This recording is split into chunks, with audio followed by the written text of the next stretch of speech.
Olá a todos, eu sou o professor Antônio Marcelo Jackson da Universidade Federal de Ouro Preto e nessa nossa videoaula de hoje nós estamos discutindo a segunda parte do capítulo 6, cujo título é Representação Política. Esse capítulo é do fascículo, Teoria Política, elaborado pelo professor Adriano Cerqueira para a Universidade Aberta do Brasil. Muito bem, nessa segunda parte nós vamos tratar de 3 autores que vão considerar essa ideia de representação política, a saber, Thomas Hobbes, clássico em inglês, Edmund Burke e, são 4 autores, é que os 2 últimos formam um bloco só, que é Jeremy Bentham e John Stuart Mill.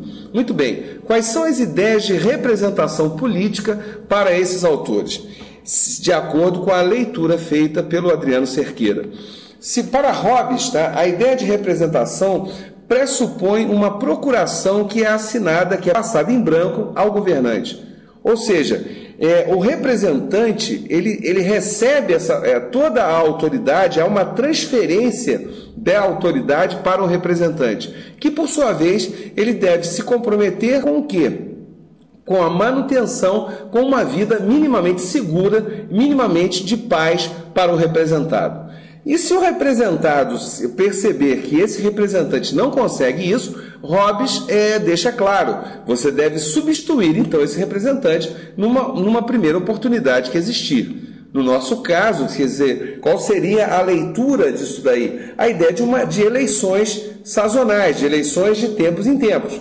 Então, nessa eleição eu votei em alguém, não gosto da forma como ele está me representando, numa próxima eleição eu devo escolher um outro candidato. Tá? É esse que, em tese, é o modelo hobbesiano. Agora, na medida em que eu escolho, na medida em que eu voto, esse representante ele tem uma procuração em branco assinada por mim.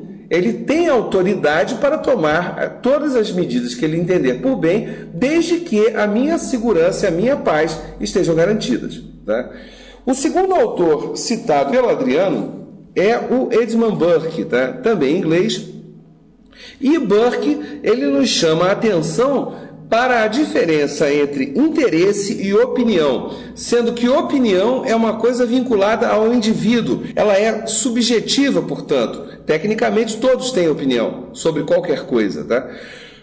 E do outro lado, Burke vai define como interesse aquilo, aí é o contrário, não é uma coisa individualizada, mas sim uma coisa que esteja presa aos ditames da própria nação. Então, quando você fala em opinião, portanto, ela é subjetiva. Quando você fala em interesse ele é objetivo. Quando você fala opinião, você está falando de indivíduos. Quando fala de interesse, é algo que é deliberado pelo corpo político do país, da nação. Ora, nesse sentido, pouco interessa para Edmund Burke o número de representantes que a gente tenha, o número de deputados, senadores, o nome que vocês queiram dar. O que interessa são os interesses que estão sendo debatidos, esses interesses que estão em jogo, e tudo isso pensando no bem-estar geral da própria nação. Nesse aspecto, Burke defende a ideia de que o representante ele não pode ser qualquer um, deve ser uma pessoa dotada de virtude e de sabedoria. Caso contrário, não há como essa pessoa ter a capacidade para entender os verdadeiros e legítimos interesses da nação, do país. Por fim, o Adriano Cerqueira nos apresenta o Jeremy Bentham e o John Stuart Mill. Nesse caso desses 2 últimos autores, presos à filosofia utilitarista, o que esses autores eles colocam, defendem segundo o Adriano Cerqueira? Que primeiro, concordam com todos os autores que disseram que os indivíduos vivem em seu mundo particular. Até aí, nada de mais, até aí, nada de diferente. Entretanto, eles acham isso algo como que positivo, na medida em que esses vários interesses,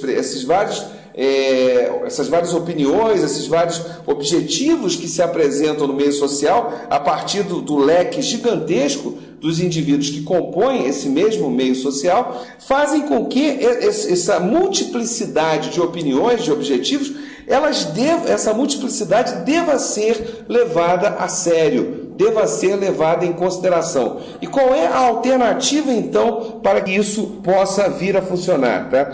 A ideia de que a saída possível é a criação de um sistema representativo, mas que seja proporcional. Ou, trocando em miúdos, você deve criar um modelo, tá, que institucionalmente todos aqueles interesses se vejam representados no poder político. Quando isso acontece, segundo John Stuart Mill, por exemplo, a frase dele, há uma verdadeira representação política da sociedade. Quando isso não ocorre, quando você tem um interesse ou dois conseguindo se transformar em algo superior a todos os outros interesses combinados, isso você não tem nenhum modelo que seja verdadeiramente representativo. Muito pelo contrário, você tem modelos tirânicos, tá? Em último caso.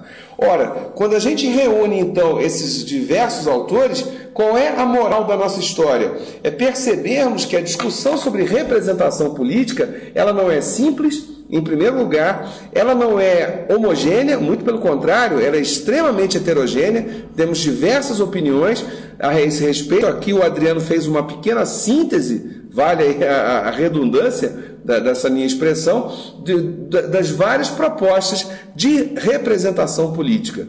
Muito obrigado a todos e até uma próxima videoaula.